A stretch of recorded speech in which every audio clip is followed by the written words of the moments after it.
Hello दोस्तों, नमस्कार। मैं हूं कुमार रेशर। आप देख रहे हैं आयुष कॉमर्स क्लासेस। आज मैं आपको बताऊंगा कि सीमा शुल्क की गणना करने के लिए जो कर निर्धारण मूल्य की आवश्यकता होती है, उस कर निर्धारण मूल्य की गणना किस प्रकार किया जाता है। इनडायरेक्ट टैक्स विद जीएसटी जो सब्जेक्ट है, उसमें जो फर्स्ट यूनिट है सीमा शुल्क की गणना करने के जो नियम है, क्या है गणना करने के नियम, उसके लिए सबसे पहले जरूरी होता है कि कर निर्धारण मूल्य को ज्ञात करना। तो कर निर्धारण मूल्य की गणना किस प्रकार से किया जाता है आपको पूरा डिटेल से बताया जाएगा। आखिरी तक बने रहे वीडियो के साथ मेरे साथ। और यदि आपको इस पॉइंट में बहुत ज़्यादा डाउट है तो बने रहे मेरे साथ। और यदि आपने अभी तक मेरे चैनल को सब्सक्राइब नहीं किया तो प्लीज़ उसको सब्सक्राइब कीजिए, बेल आइकन दबाइए, ऑल कीजिए, ताकि सारा लेटेस्ट नोटिफिकेशन आपको जल्दी मिले।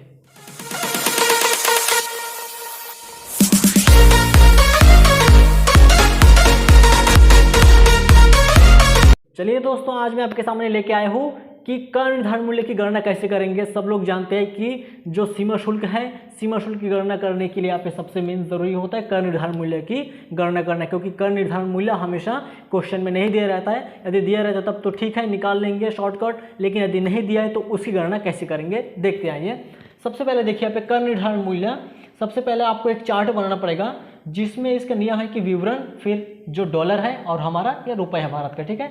और यहाँ पे विदेश जैसे अमेरिका है डॉलर है, किसी देश का पाउंड रहेगा, किसी देश का यूरो रहेगा, कुछ भी रहे।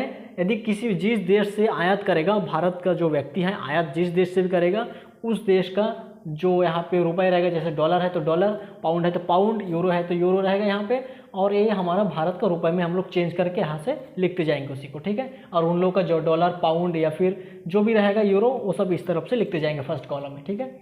अब देखिए विवरण में क्या लिखा गया है कि जो कर निर्धारण मूल्य की गणना करता है उसके नियम क्या है कि सबसे फर्स्ट दिया कि माल का बीजक मूल्य समव्यवहार मूल्य।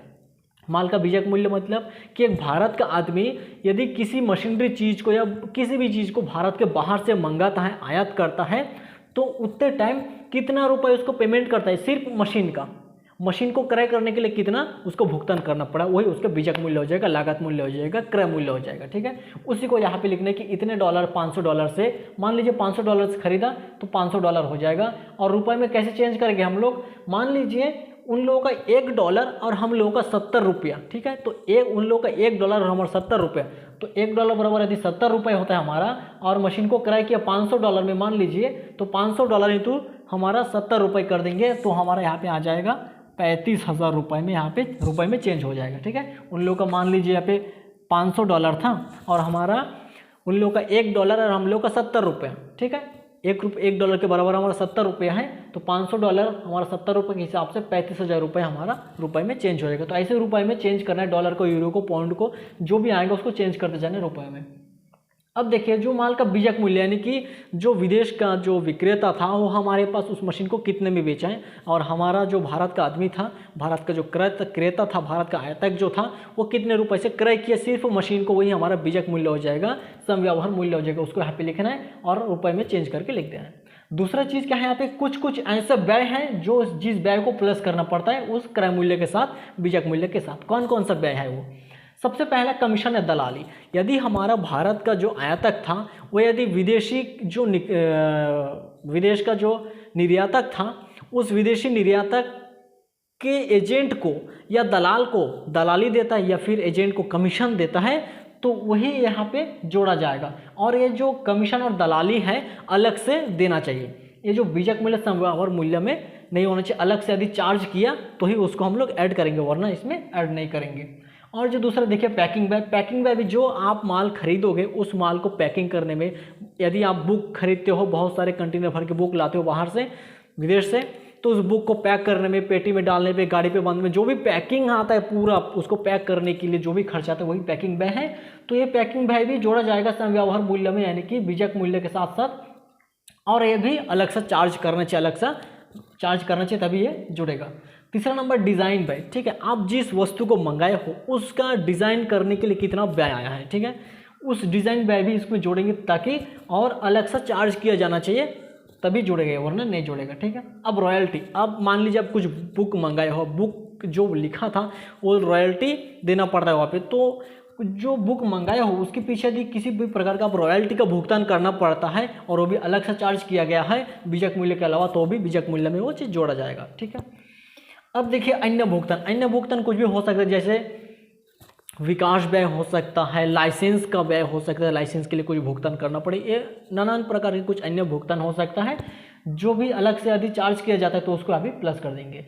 फिर इन सभी को प्लस करेंगे, डॉलर को भी प्लस कर सकते हैं, नहीं भी करेंगे चल जाएगा, लेकिन जो रुपए में चेंज कर लिए एक बार, करने के बाद यहाँ पे इसको प्लस करना पड़ता है। ऐड कीजिए सबको, ऐड करने के बाद यहाँ पे देखिए ये जो निकला इसको क्या बोलते हैं, जहाँ चला जाए मुक्त मूल्य, यानी कि FOB शॉर्ट में बोलते हैं। FOB मतलब free on board value, free on board value यानी कि जहाँ चला जाए मुक्त मूल्य बोलते हैं। इनके पूरे जो बीजक मूल्य था यानी कि जो क्रय मूल्य था, क्रय मूल्य के साथ जो भी भुगतान को जोड़े उसको बोलते हैं जहाँ चला जाए मुक्त मूल्य, FOB free on board value, ठीक है। उसके साथ हम लोग जोड़ते हैं परिवहन लागत, यानी कि जो विदेश से हम लोग माल आयात किए हैं, मंगाए हैं, उसको विदेश से हमारे भारत के बंदरगाह तक आने में कितना व्यय हुआ है, उस परिवहन व्यय को यहाँ पे जोड़ा जाता है। और दूसरा चीज़ बीमा प्रीमियम, हम जो माल मंगाते हैं या फिर जो विक्रेता हमारे पास माल बेचे हैं, ठीक है, कभी भी, या क्रेता हो चाहे विक्रेता हो, कभी भी माल का बिना बीमा कराए कोई ना भेजता है और ना कोई क्रय करता है, ठीक है। इसलिए सबसे पहले वो लोग बीमा कराते हैं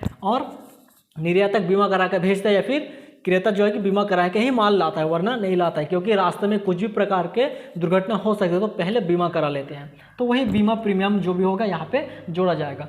अब देखिए यहाँ पे जो परिवहन लागत है, यदि हवाई जहाज़ से परिवहन किया, यानी कि भारत से, जो भारत के बाहर से जो आयात कर रहे हैं वो वस्तु, वो माल यदि हवाई जहाज़ के द्वारा भारत में लाया जाता है, तो हवाई जहाज़ का लागत जो भी होता है, मान लीजिए उसका आया था $5000 आया था, ठीक है, या फिर $500 ही आया था, मान लीजिए $500 उसका लागत हुआ था, परिवहन लागत। तो हम लोग सबसे पहले इसको रुपए में चेंज करेंगे।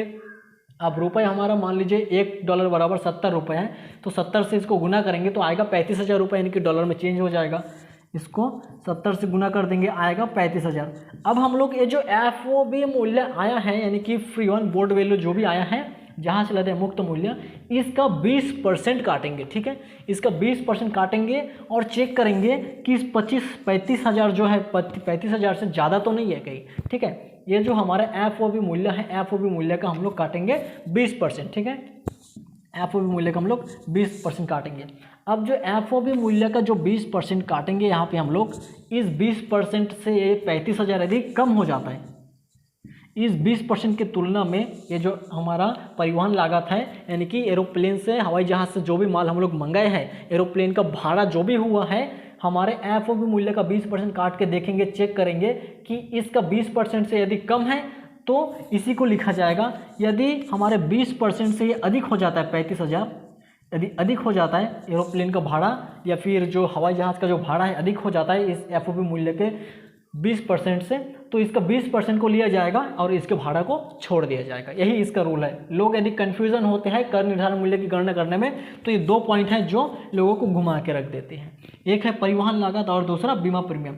अब यदि मान लीजिए पानी जहाज से माल को मंगाते हैं तो ऐसा कंडीशन उसमें नहीं आता है, किसी प्रकार का चेक करना नहीं होता है, जो भी भाड़ा है उसको लिख दिया जाता है, डॉलर को या यूरो को, पाउंड को, और उसको रुपये में चेंज करके लिखा जाता है। लेकिन यदि हवाई जहाज़ के द्वारा मंगाया जाता है माल को, तो उस टाइम अपने को चेक करना है कि जो हमारा जहाँ से लेते हैं मुक्त मूल्य, यानी कि क्रय मूल्य और जितने सारे व्यय को प्लस किए हैं उसका 20% काटेंगे, और जहाँ से मतलब जो एरोप्लेन से हम लोग मंगाए हैं, एरोप्लेन का भाड़ा जो भी हुआ है, यदि इसके 20% से एरोप्लेन का भाड़ा कम हो गया तो पूरा ले लेंगे।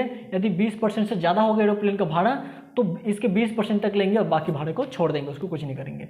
अब दूसरा बीमा प्रीमियम। यदि क्वेश्चन में आपको बीमा प्रीमियम दिखा तो उतने को पूरा लिख देना है, डॉलर हो, यूरो हो, पाउंड हो, कुछ भी हो, उसको रुपए में चेंज करके लिखना है, यदि क्वेश्चन में दिया है तो। यदि क्वेश्चन में बीमा प्रीमियम का कोई उल्लेख नहीं दिया है, तो ये जो FOB मूल्य रहेगा, इस FOB मूल्य का 1.125% काटना है, 1.125% काटना है और यहाँ पे आपको लिख देना है सीधा आपको रुपए में, ठीक है। अब ये जो रुपए है, रुपए को डॉलर में कैसे चेंज करेंगे?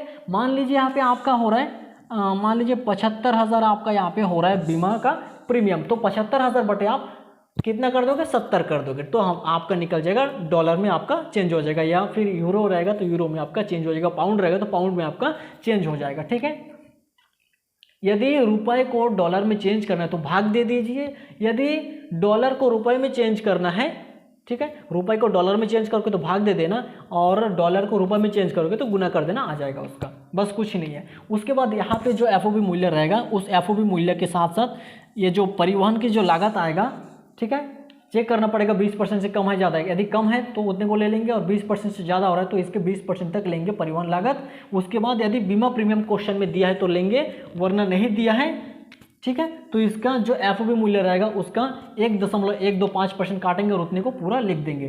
ठीक है, फिर सभी को यहाँ पे प्लस कर देंगे तो निकल जाएगा यहाँ पे आपका कर निर्धारण मूल्य, जिसकी गणना आप कर रहे थे वो आपका पूरा हो जाएगा, पूरा निकल जाएगा यहाँ पे। और ये जो राशि है बीमा प्रीमियम का हो या किसी भी चीज़ का राशि क्यों ना हो, यदि राशि को डॉलर में, यूरो में, पाउंड में चेंज करना है तो जितना भी डॉलर का रहेगा उसके भाग दे देना है, यानी कि जितना रुपए हमारा $1 के बराबर रहेगा उतने से भाग दे देना है। यानी कि $1 बराबर 70 है तो यहाँ पे 75,000 रुपये प्रीमियम का हो रहा है तो 75,000 बटे 70 कर देंगे तो हमारा निकल जाएगा, डॉलर में चेंज हो जाएगा। ठीक है, तो इस प्रकार से कर निर्धारण मूल्य की गणना करना है। यदि आपके क्वेश्चन में कर निर्धारण मूल्य नहीं दिया तो कर निर्धारण मूल्य की गणना इस प्रकार किया जाएगा।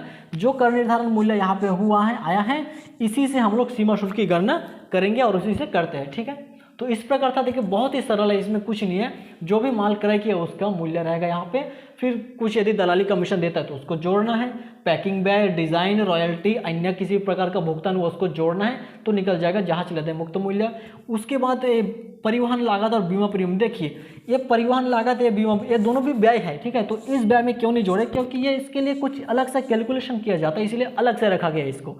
ठीक है, इसको अंदर मत डालना, इसको आप लोग अलग सा पहचान है इसके लिए। देखिए अलग सा कैलकुलेशन होता है, इसमें कुछ नहीं, इसमें डायरेक्टली आ रहा था, इसमें बहुत सारा कैलकुलेशन करना पड़ता है कि चेक करना पड़ता है 20% से कम है कि ज़्यादा है, यदि एरोप्लेन हो तो, और यदि पानी जहाज हो तो उससे कोई ये नहीं है, कोई कैलकुलेशन डायरेक्ट लिख दिया जाएगा उसके लिए। और बीमा प्रीमियम यहाँ पे 1.125% यहाँ पे काटा जाएगा यदि बीमा प्रीमियम क्वेश्चन में उल्लेख नहीं है, बीमा प्रीमियम नहीं है, यदि दिया है तो उतने को लिख देंगे, फिर सभी को प्लस कर देंगे, यहाँ पे निकल जाएगा कर निर्धारण मूल्य। इसी कर निर्धारण मूल्य से हम लोग सीमा शुल्क की गणना कर देंगे। तो इस प्रकार है, बहुत ही सरल है, देख लीजिए। यदि आपको फिर भी इसी में डाउट रहता तो आप मेरे को कमेंट्स में बताइए ज़रूर।